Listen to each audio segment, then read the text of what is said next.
Ao longo da sua trajetória profissional, o jornalista José Carlos Góes Montalvão fez muito sucesso.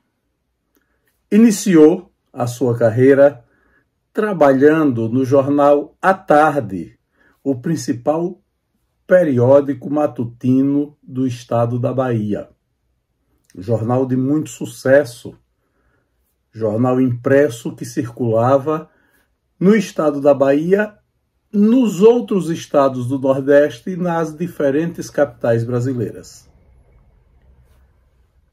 Depois do jornal À Tarde, Montalvão frequentou como jornalista a mídia do estado de Sergipe.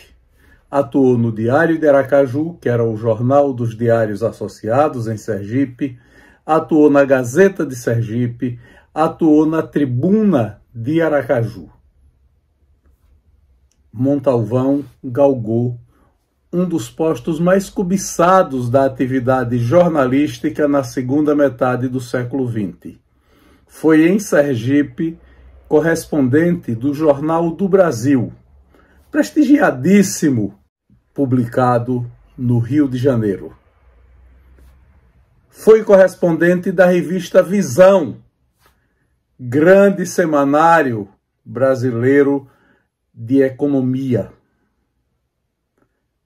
José Carlos Góes Montalvão atuou nos diários associados do estado da Bahia, na TV, no jornal, enfim, uma carreira de sucesso que Montalvão fez no jornalismo brasileiro. Neste vídeo de memórias, Montalvão discute a sua carreira no jornalismo. Como é que ele teve acesso a cada um desses periódicos nos quais trabalhou. Vamos acompanhar o depoimento do jornalista José Carlos Góes Montalvão. Primeiro, um garoto de iniciando os 18 anos, conversador, dizendo ao pai que estava estudando e indo para as festas de largo que tinha lá em Salvador. Isso é algo que me lembra bastante. Segundo, o aprendizado do jornalismo. A dicotomia. De um lado, eu tenho um perverso que maltratava e, de outro lado, seres humanos maravilhosos, como Geraldo Villalba, que agora, olha como é bom esse negócio de internet, esse negócio de Facebook, Instagram, etc. O Geraldo é amigo contemporâneo do Mozart Santos. E eu peguei os dois se conversando e mandei uma mensagem para Geraldo, então a gente tornou uma amizade de década de 70. Geraldo era jornalista econômico. As matérias de economia principais do Jornal à Tarde era o Geraldo que fazia. E tinha um casal de namorados que era Eliezer e Suzana. Eliezer e Suzana, principalmente, e o Geraldo também me ajudava, toda vez que eu tinha dificuldade em um texto, o Eliezer ou a menina Suzana chegava perto de mim e me orientava. Quando não dava certo, ele pegava a danada da matéria e redigia, e eu entregava para o grande Brito Cunha, que era o editor de À Tarde, e Brito dizia: oh, meu Deus, não consigo entender. Tem dias que a matéria de Montalvão está uma beleza, não tem o que fazer. Não tem uma vírgula para trocar, não tem nada para mexer. Tem dias que a matéria não presta. Aí era uma loucura. Porque essa lembrança da Bahia me deixa uma marcante.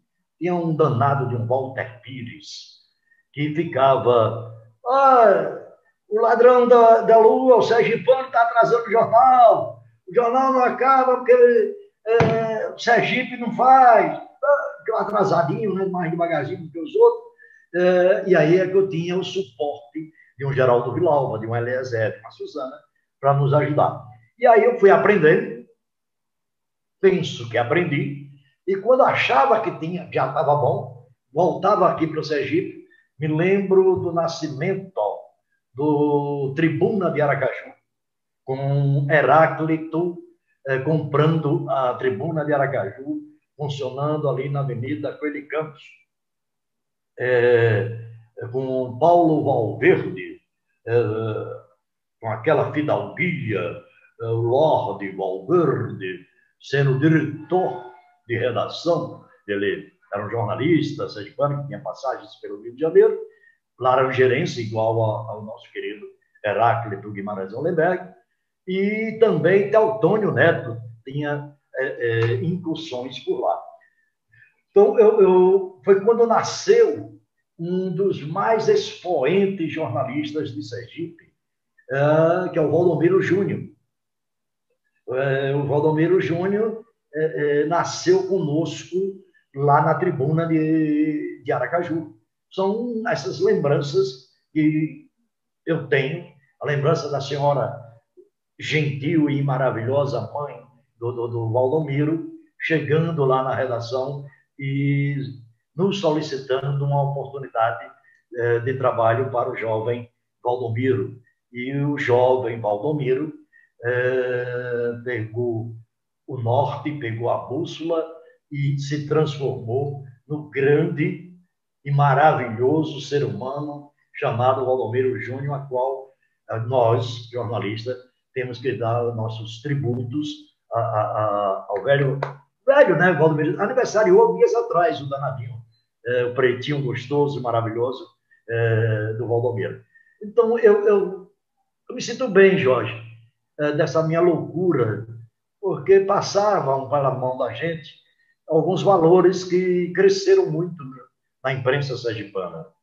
Vamos dizer assim, em um tempo retornei, fui trabalhar em 82, 81, 82, com Pimentel, no Jornal do Sergipe, na rua de Lagarto, com 7 de setembro.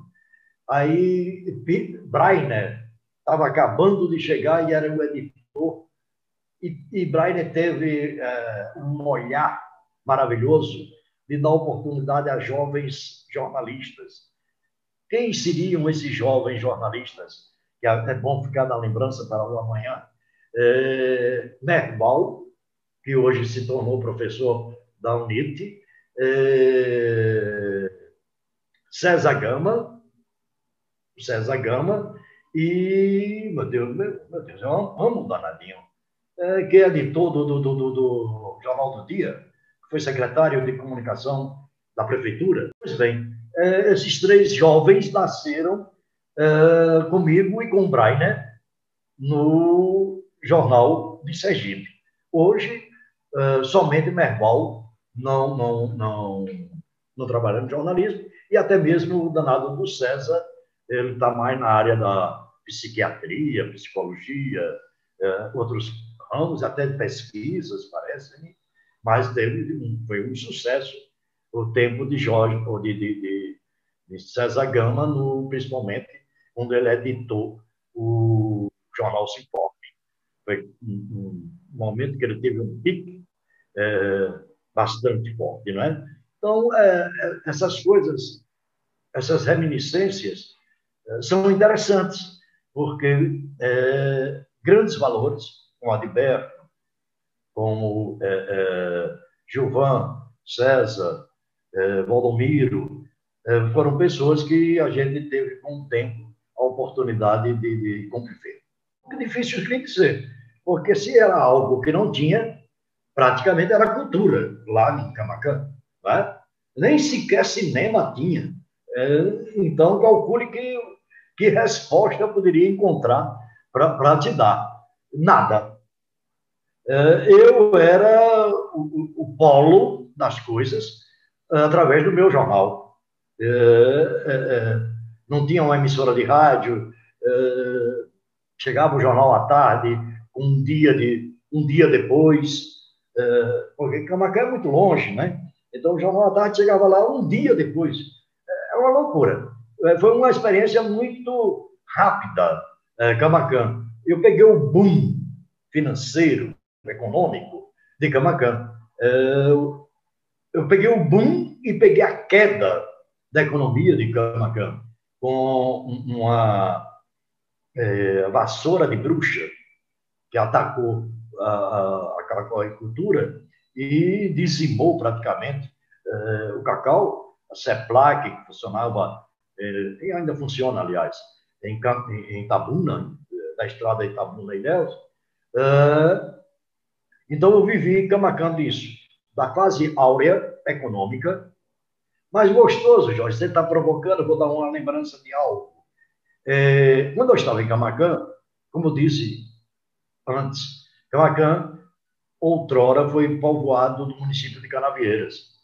E lá, eis que eu estou lá em Camaquã, e fui apresentado a um cidadão latifundiário, muito rico, de Canavieiras, um fazendeirão, coronel mesmo em Canavieiras. E ele disse que era sergipano, eu também disse que era sergipano. Ele disse, mas você é sergipano? Ele me desafiou. Você conhece quem? Eu sou de Itabaianinha. Você conhece quem? Aí eu falei, lembra de um deputado estadual que tinha lá de Itabaianinha, meu Deus, Oséias. Oséias, se você está mentindo, você não pode ser amigo de Oséias. Eu sou irmão de Oséias. Aí eu sei que quando se viu que eu era, de fato, conhecido do Oséias, esse cidadão se tornou eu diria, meu avalista lá na região.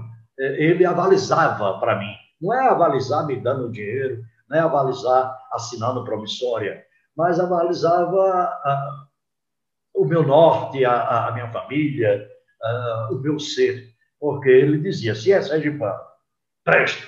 Se é amigo do meu irmão, presta mais ainda. Aí, bom, a todas as pessoas de lá de Camaquã, ele me apresentava como referência.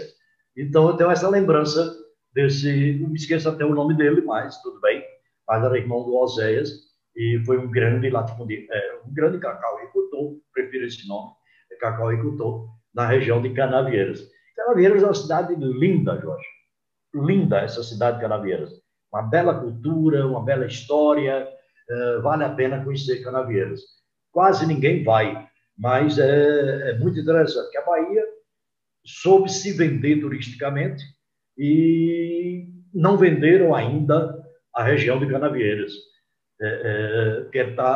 Canavieiras está no meio entre Ilhéus e Porto Seguro. Entre Ilhéus e Porto Seguro, e mais depois de Ilhéus, tem aquela cidade que virou moda, Itá, não sei o quê, que é também uma região praiana e que virou moda para a Bahia. E Canavieiras não descolou turisticamente até hoje, mas eu tive a oportunidade de conhecer Canavieiras, tem belas igrejas, tem até teatro lá, é uma cultura muito forte lá em Canavieiras. Era um tempo de amor, era um tempo de muita energia. Eu quase que não saía para Brasília, a não ser ali naquelas quadras. O que nós queríamos mesmo era namorar. A verdade era essa. Namorar, namorar, namorar. Se fosse possível, ficávamos o dia todo lá no Minhocão, namorando, né? E é curioso, é curioso. Depoimentos é para isso mesmo, retratos de vida. Eu narrei que desci com essa menina para Brasília, desci para o Rio de Janeiro, acabou o namoro, ela voltou para Salvador, eu fiquei lá no Rio. Tempos depois, aparece uma exposição de pintura na Galeria Álvaro Santos. Quando eu vejo a expositora, chamava-se Neuza. Associei. Digo, será que é Neuzinha? Aí fui para a exposição para ver se era Neuzinha. Certo? Aí fui. Lá era a danada da Neuza, que tinha deixado o jornalismo e tinha enveredado para as artes. Eu tenho comigo ainda um quadro que adquiri nessa exposição, tenho como lembrança um quadro dela. Aqui no meu escritório, eu mantenho, na minha pequena pinacoteca, eu mantenho um quadro da Neuza. Super interessante isso, porque ela era colega jornalista, era namorada, ela desapareceu de circulação e surgiu em Aracaju como artista plástica, como pintora, e eu acabei adquirindo uma peça dela. Então, as coisas da vida, né? A gente não marca nada na vida, as coisas vão acontecendo. E talvez eu tenha começado a me interessar pela cidade do Rio de Janeiro, e talvez com isso tenha começado a diminuir a fluência do amor, além da fiscalização constante de meu tio e de minha tia. Também isso marcou bastante. E aí foi diminuindo os ímpetos do namoro, e acabou o namoro, e Neuza, os pais dela, mandaram uma passagem, ela pegou um avião e retornou para Salvador. Eu fiquei mais um tempo lá no Rio de Janeiro. Como eu esbocei dizer, eu tive a notícia de que estava vaga, que o JB estava sem correspondente em Sergipe. Eu lá no Rio tive essa notícia. E aí, meu tio José, que era funcionário do Banco do Brasil, lá na Avenida Rio Branco, eu estava lá com ele. Então, eu conversando com o tio José, ele disse: rapaz, a sede do Jornal do Brasil é aqui pertinho, dá para você ir caminhando. Eu criei coragem, eu estava de paletó, bonitinho, todo tomadinho banho, cheirosinho, e era de tarde, bem tarde, quase 5 horas da tarde, quando eu tenho essas lembranças. Eu sei perfeitamente que era na Avenida Rio Branco, 112, sei que era no 5º andar, a redação do JB. E aí era o ano de 1972, e eu fui atendido pelo Amaury Matos. Me lembro como foi que eu entrei no JB, qual foi o exame de ordem que eu tive que fazer para entrar no JB. Foi uma coisa hiper simples, e que, quando o Amaury viu que eu tinha condições, ele disse: volte amanhã e traga seus documentos, que você vai levar seus documentos para o departamento pessoal, que, por mim, você está contratado. E aí, no dia seguinte, é uma alegria danada, né? Falando para meu tio e minha tia, que tinha conseguido essa colocação, aí retornei para Sergipe. Você quer saber o que foi que aconteceu lá no Rio de Janeiro para ser aprovado no JB? Foi a mais limpa verdade. Amaury, não sei se por malandragem dele, não sei se ele escolheu, mas ele me entregou 3 matérias, de 3 repórteres diferentes, que tinham vindo da cidade do Rio de Janeiro. E me deu para que eu olhasse a matéria e opinasse sobre as matérias. E eu fiz o que o redator tem que fazer. Eu olhei a primeira, consertei o que nós chamávamos, né? Penteei o que eu achei que era necessário pentear, uma vírgula, um ponto, uma ou outra palavra.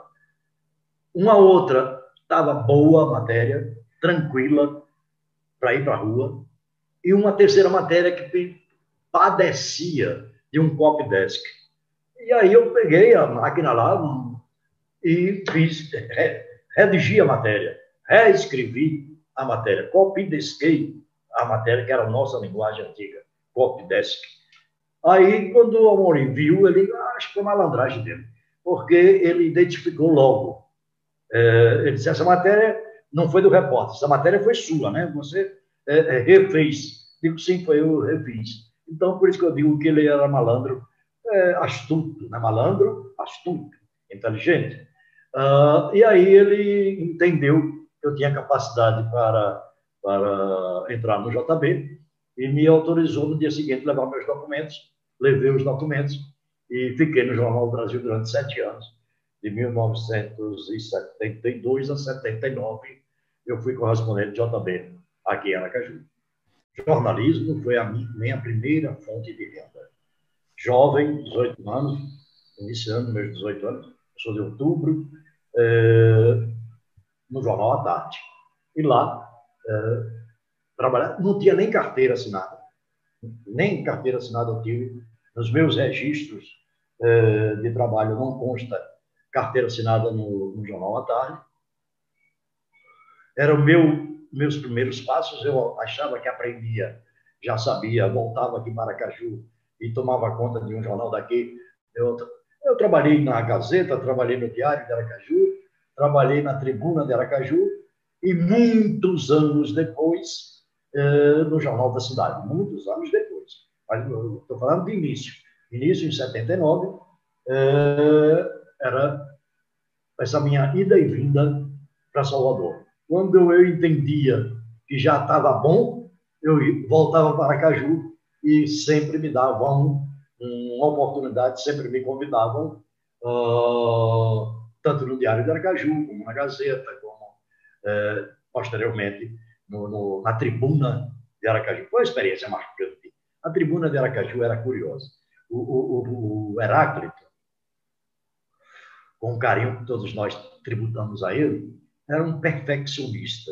Então, Heráclito pegava a primeira página da Tribuna, e ele autodiagramava, sem matéria, ele desenhava a página inteira. E porque queria, que de noite a gente fechasse a primeira página daquele jeito que ele diagramou, porque era o jeito que ele entendia que era mais bonito, mais estético, mais agradável. Então, meu irmão, no tempo de linotipia, você encontrar número de linhas para uma matéria de uma coluna, para uma matéria de 2 colunas, para uma matéria de 3 colunas, para a matéria título da manchete do jornal, era uma loucura. E todos nós tínhamos que acatar, porque o dono do jornal, Heráclito, tinha desenhado e queria, no dia seguinte, a página daquele jeito que ele desenhou. São coisas curiosas e marcantes. Heráclito é um gentleman. A vida do Heráclito é um ensinamento. Então, todos nós acatávamos os pedidos dele, porque ele exigia com educação, ele exigia de forma bastante educada. Então, Heráclito foi um cidadão que me deixa boas lembranças. O tempo da Tribuna de Aracaju, com Paulo Valverde, Teotônio, o nascimento de Valdomiro Júnior, com Toninho, fazendo esporte. Parece que também Jurandir teve um tempo, velho Jurandir Santos, porque Jurandir é outro negócio que você é interessante. Jurandir também foi correspondente do Diário de Pernambuco. Nos áureos tempos da década de 70, nós tínhamos correspondentes. Jurandir Santos, no Diário de Pernambuco, Milton Alves, no Jornal da Bahia, Montalvão, no Jornal do Brasil, Paulo Barbosa, no Estadão, e Eanes Barbosa, na Folha de São Paulo. Veja como mudou as coisas. Em 70, esses jornais brasileiros mantinham aqui em Aracaju um jornalista, um correspondente aqui em Sergipe. Muito interessante isso, que hoje não existe mais isso. Né? Não existe mais isso. Quando eu fui presidente do Grêmio, do Colégio Agrícola Benjamin Constant, nós fazíamos um jornalzinho lá, mimeografado. Ainda existia aquele bichinho chamado mimeógrafo.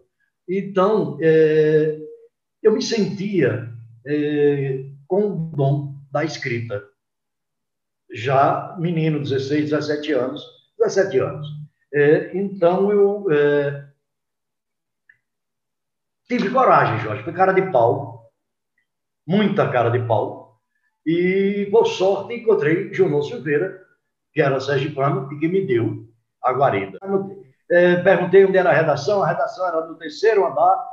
Eu subi para um elevador velho, daqueles bem antigos, aquelas portas que disse que tinha vontade, que tinha já experiência como redator, como jornalista, porque eu era fazia um jornal aqui em Sergipe.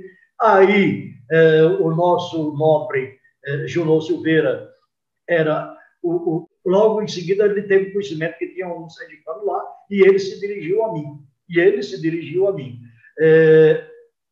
Junô é de Lagarto, eu sou de Simão Dias. Houve logo uma boa aproximação do Junô, o carinho do Junô. Junô é um ser humano maravilhoso. E ele pediu a Brito Cunha que me desse a oportunidade de trabalhar. Eu me lembro perfeitamente qual foi a minha primeira matéria no Jornal à Tarde. Uma matéria extremamente delicada, difícil, que foi uma invasão que estava acontecendo no solar do União, na ladeira da montanha, subindo ali da parte de baixo, pela ladeira da montanha, ali pelo solar do União, invadiram ali, aí Brito me pautou para fazer uma matéria sobre essa ocupação que estava havendo ali. Me lembro piamente desse momento, tinha uma pessoa com problemas mentais, e essa pessoa atirou pedra em mim. Enfim, foi uma coisa que me marcou bastante. A minha primeira reportagem, eu ser recepcionado com pedras, isso foi interessante. Fiz a matéria, lá no Jornal à Tarde tinha as figuras dos copydesks, certo? Os repórteres, a não ser os repórteres mais tradicionais, mais conceituados, já há um tempo lá no jornal. Mas o próprio jornal já tinha a figura de 2, 3 copydesks que refaziam as matérias. E aí eu fui ficando, sofrendo muito com Walter Pires e tendo N satisfações, N prazeres, N alegrias de ter sido colega de Eliezer, de Suzana, de Geraldo Villalba. O Jornal à Tarde é uma escola na Bahia. Brito Cunha foi um grande jornalista, Curvelo, um grande jornalista. Curvelo foi diretor, depois ele foi diretor da imprensa oficial da Bahia durante muitos anos. Cruz Rios, Dr. Jorge Calmon, enfim, foi a escola de minha vida. Foi lá o Jornal à Tarde, tanto que Deus me permitiu que eu não fechava portas. 3 vezes eu retornei para o Jornal à Tarde. E todas as 3 vezes as portas eram abertas e eu trabalhava lá. Até que eu recebi um convite com uma proposta boa. Aliás, eu vim para aqui, para Sergipe, e daqui eu fui para a Bahia para dirigir o Diário de Notícias da Bahia. Fui ser o secretário de redação do Diário de Notícias.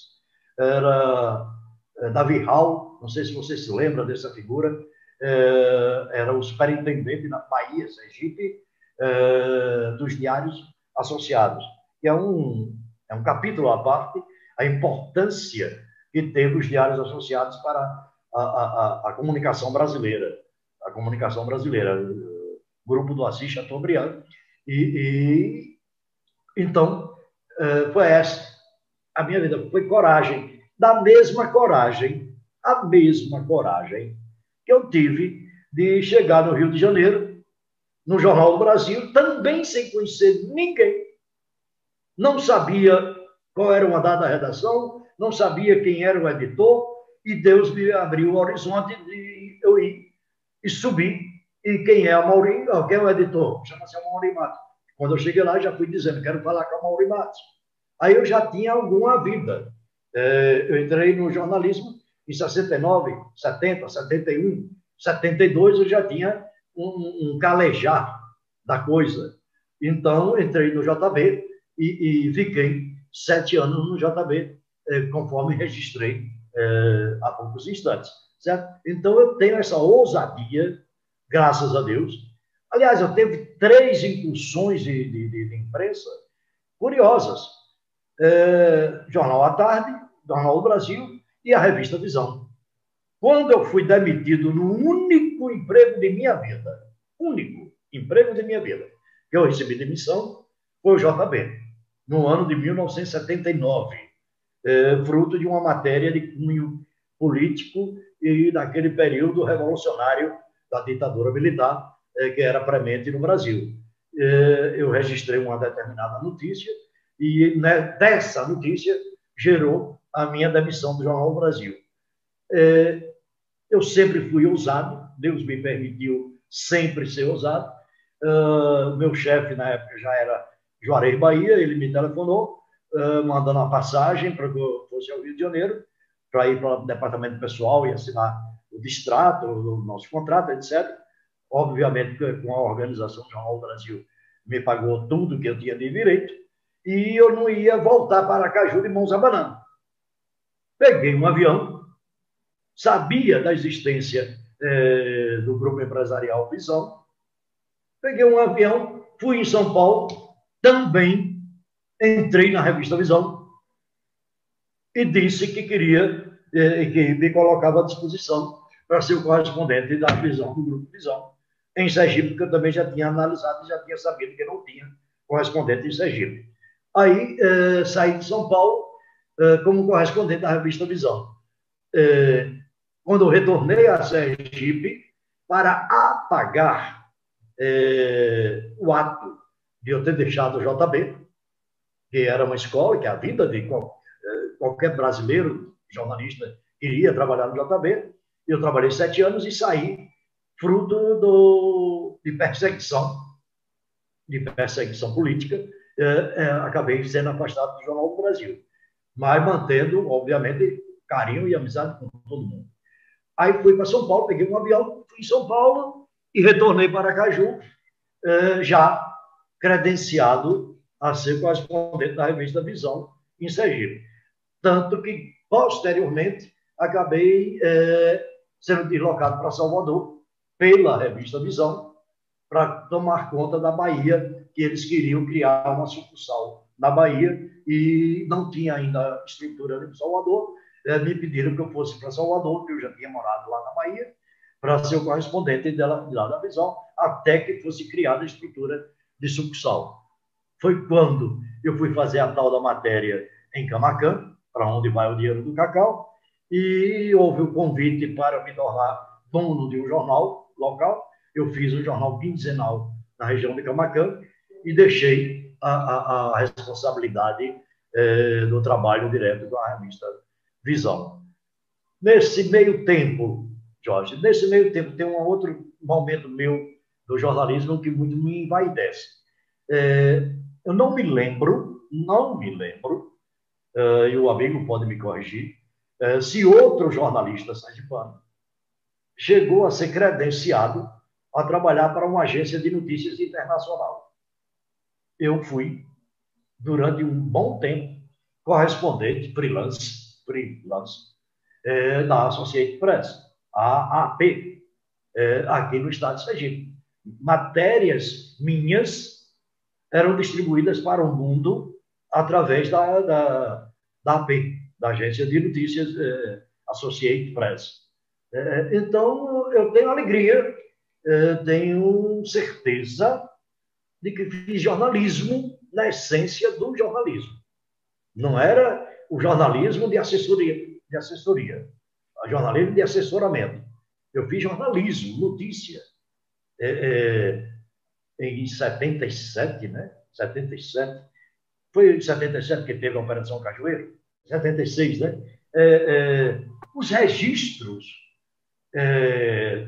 da Operação Cajueiro, eu não tinha nenhuma impulsão partidária. Eu não era filiado a partido nenhum.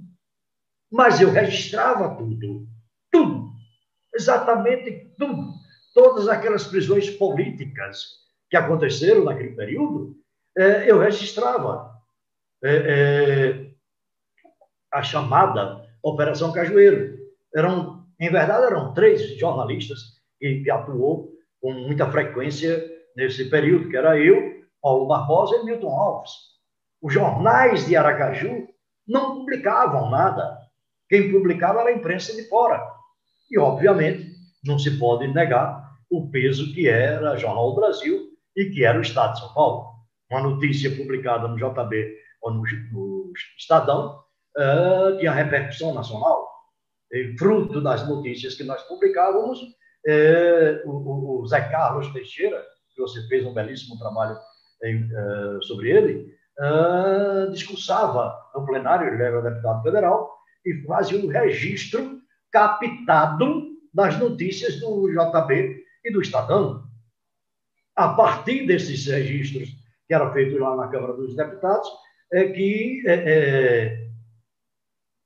passou-se a saber da existência de presos políticos em Sergipe, que a história não contava, que a imprensa sergipana, nenhum jornal, salvo o melhor juízo, eu não me lembro de Gazeta, Tribuna, Diário, ter feito registros na época. E quem fazia era Montalvão, Milton e Paulo Barbosa de Araújo. O menino Marcelo Bonfim, em vários momentos, em depoimentos que ele dá, ele faz registro histórico, esse resgate histórico, de que esses 3 jornalistas salvaram a vida dele. Porque Marcelo era um dos elementos que estava fadado a desaparecer, a morrer, a ser executado. E, com Zé Carlos Teixeira fazendo os registros na Câmara dos Deputados, teve até a presença do... A história vai se lembrar do Fiuza, que era o comandante do 6º Exército em Salvador, e que veio a Aracaju e determinou que o 28BC tornasse público a presença de tantos presos. Elias Pinho Espinheira, Wellington, Marcelo, Milton Coelho e tantos outros. Milton, que infelizmente chegou, inclusive, a perder a sua visão, fruto das torturas no 28BC. Mas eu fazia a notícia pela notícia. Eu era jornalista, eu não era partidário de ninguém, de partido A nem de partido B. Para mim, o tempo em que fui jornalista, eu exercia jornalismo, não tinha assessoria. Era curioso, os tempos nossos eram diferentes. Por exemplo, em plena Revolução, não sei se você se lembra, mas nós tínhamos uma figura impoluta em Sergipe, que era o nosso superintendente da SUNAB, Superintendência Nacional de Abastecimento, o Aderbal Góes, que era o superintendente. O Aderbal, pai da gloriosa Ilma Fontes, linda, de saudosa memória, meus respeitos, em memória à querida amiga ali, Ilma. Era curioso, Aderbal gostava da mídia, apreciava estar nos holofotes da imprensa, e ele tinha uma visão diferenciada. E comigo era diferente, eu era jornalista, ia lá, cumpria. Nos tempos tinha Brasil, lembra de Brasil, repórter? Brasil adorava visitar o Aderbal às sextas-feiras de tarde. Eu ia qualquer dia, mas Brasil gostava sempre de ir nas sextas-feiras de tarde bater um papo com o Aderbal. Enfim, eu tenho muita tranquilidade de que o jornalismo feito por a gente era um jornalismo de notícia, apenas notícia. Fosse boa, fosse má, enfim, notícia enquanto notícia, não coloração partidária.